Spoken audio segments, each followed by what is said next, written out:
Right now, you're wearing clothes. So am I. It's so normal that you probably haven't thought about it once today. But here's the strange part. For most of human history, we didn't wear anything at all. No shirts, no jackets, nothing.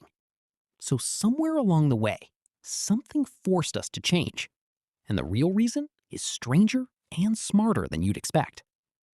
To understand this, we have to go back about 1 million years. Somewhere in that stretch of time, our ancestors lost most of their body hair. Scientists figured this out in a strange way, not from bones, but from genes that control skin pigment. Losing that thick coat of fur actually helped early humans survive the African heat. Bare skin let them sweat more efficiently, which meant they could hunt and travel long distances under the sun without overheating. But losing that fur created a new problem. Bare skin is great in the heat, but terrible once the sun sets, or once you step somewhere cold. And yet, for hundreds of thousands of years after losing their fur, humans still didn't wear anything. No wraps, no skins, no coverings. They simply lived with it, staying in warm regions where bare skin wasn't a death sentence. So when did that finally change? This is where things get tricky for scientists. Cloth and animal skins rot away within decades. There's no ancient jacket buried in a cave waiting to be dug up after 100,000 years.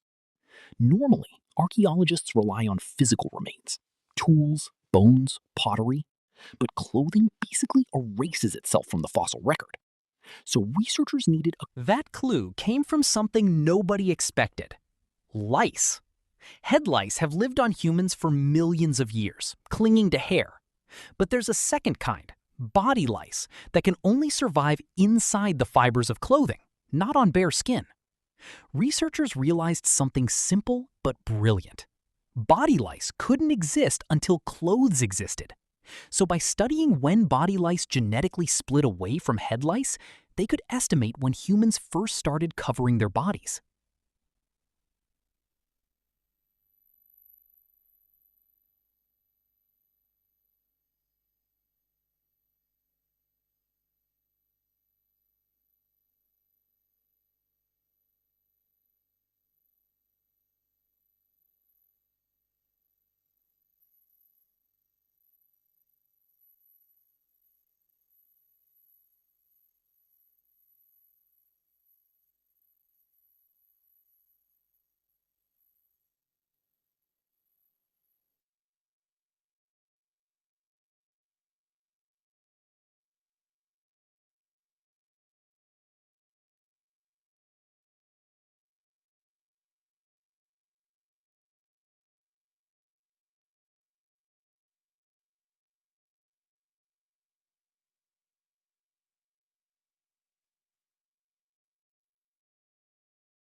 Around this same window of time, the planet was cycling through ice ages.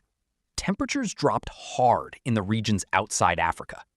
For a hairless, thin-skinned species, that kind of cold should have been unsurvivable. But it wasn't. Because by then, some humans already had a way to fight back against the weather. Loosely wrapped hides weren't fashion. They were survival gear.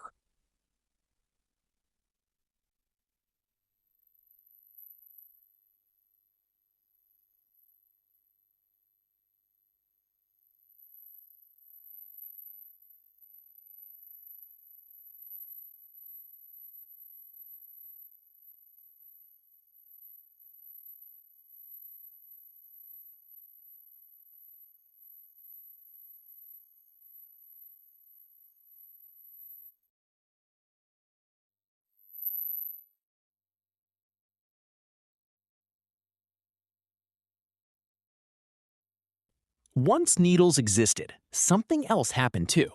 Archaeologists have found tiny shell beads stitched onto ancient garments, evidence that clothing wasn't just functional anymore, it was becoming decorative.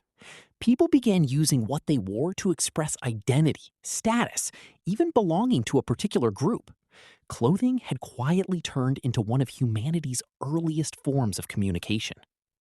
So, really, clothing didn't happen for one single reason. It started as a survival tool against cold and harsh climates, and it slowly evolved into something social, a way to signal who you were. Both of those threads are still true today. You still put on a coat